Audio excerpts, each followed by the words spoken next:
بسم اللہ الرحمن الرحیم۔ السلام علیکم، میں ہوں اقبال سحر اور آپ دیکھ رہے ہیں ریئل نیوز ورلڈ۔ ناظرین، اس وقت ہم آپ سے اہم ترین خبر شیئر کر رہے ہیں۔ بھارت سے افغانستان کے لیے گندم اور ادویات کی نقل و حمل کی مدت میں توسیع کر دی گئی ہے۔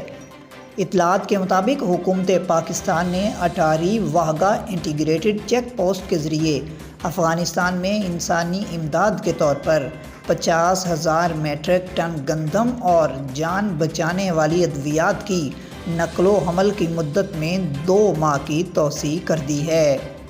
بھارتی حکومت نے حال ہی میں امدادی سامان کی نقل و حمل کے عمل کو مکمل کرنے کے لیے مدت میں مزید توسیع کی درخواست کی تھی۔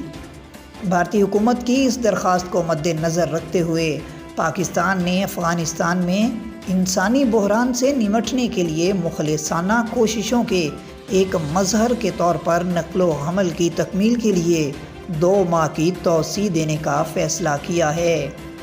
حکومت پاکستان کی جانب سے اسلام آباد میں بھارتی ہائی کمیشن کو نقل و حمل کی تکمیل کے لیے 2 ماہ کی توسیع دینے کے فیصلے کے حوالے سے آگاہ کر دیا گیا ہے۔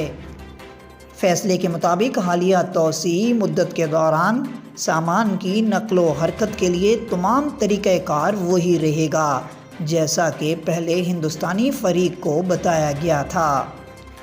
واضح رہے کہ حکومت پاکستان نے نومبر 2021 میں افغان عوام کے لیے خصوصی جذبہ خیر سگالی کے طور پر انسانی ہمدردی کے مقاصد کے لیے غیر معمولی بنیادوں پر واہگہ بارڈر کے راستے بھارت سے افغانستان تک انسانی امداد کے طور پر 50,000 میٹرک ٹن گندم اور جان بچانے والی ادویات کی نقل و حمل کی منظوری دی تھی۔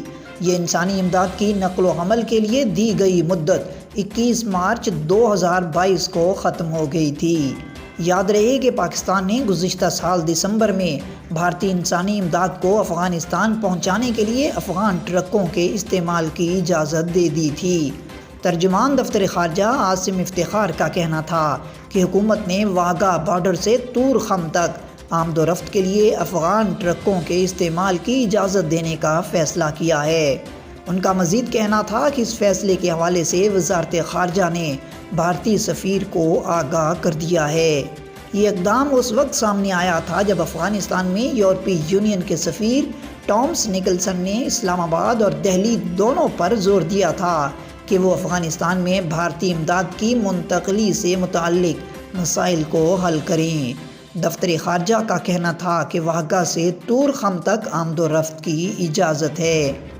UNDP نے خدشہ ظاہر کیا تھا کہ افغانستان کو تاریخ کے بدترین انسانی بحران کا سامنا کرنا پڑ سکتا ہے، جہاں تقریباً 2,30,000 افراد کو بھوک کا سامنا ہوگا اور لاکھوں غربت میں مبتلا ہو سکتے ہیں۔ پاکستان نے جنگ زدہ ملک کے لیے بھارتی امداد کو اپنی سرزمین سے گزرنے کی اجازت دی تھی، جسے انسانی مقاصد کے لیے غیر معمولی بنیاد قرار دیا گیا تھا۔ مزید اپڈیٹ کے لیے ہمارے ساتھ وابستہ رہیں۔ اگر آپ نے ہمارے چینل کو سبسکرائب نہیں کیا تو کر دیجئے اور بیل آئیکن کو پریس کرنا مت بھولیے تاکہ ہماری نئی ویڈیو کا نوٹیفیکیشن بر وقت آپ تک پہنچ سکے۔ کامنٹ باکس میں اپنے خیالات کا اظہار کیجئے۔ اسلام زندہ باد، پاکستان پائندہ باد۔